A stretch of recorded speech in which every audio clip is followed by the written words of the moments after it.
just going to this in terms of Ricky and the story, I've actually got this written down because I've meant to say it before in interviews, but I've not said it.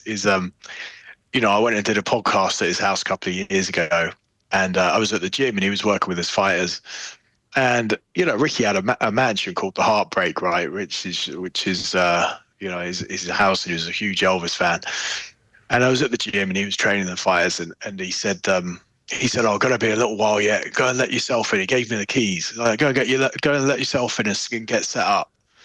I mean, can you imagine an A-list sports star saying that to you? Go and let yourself into my house. Go and set your kit up. Help yourself to whatever's in the fridge and just make yourself at home. And it's funny because, I might feel a certain type of way and a bit special from having heard that. But in his pomp, Ed Robinson at Sky would always tell me this, not in Ed's pomp, by the way, but in Ricky's pomp. Ed, there was a time where the Sky guys went to Ricky's old house to film with him.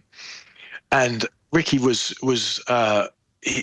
just driving away, and Ed's like, "Where are you going?" He's like, "Oh, I've run out of tea for you lot, so I'm just going to go to the shop." And he gave Ed the keys and said to Sky, "Go and let yourself in the house, go and set up." And just a man of the people, and just so accessible and relatable, like and trusting, obviously, to that extent. The fact that he was letting people like myself, I call myself a stranger. I hope I wasn't, obviously, but and the same thing with Ed. You just it's bonkers, isn't it? Because you deal with so many of these sports stars. Like they would just say, "Oh no, I'm not in," or "We can't do it," or "I'll be an hour."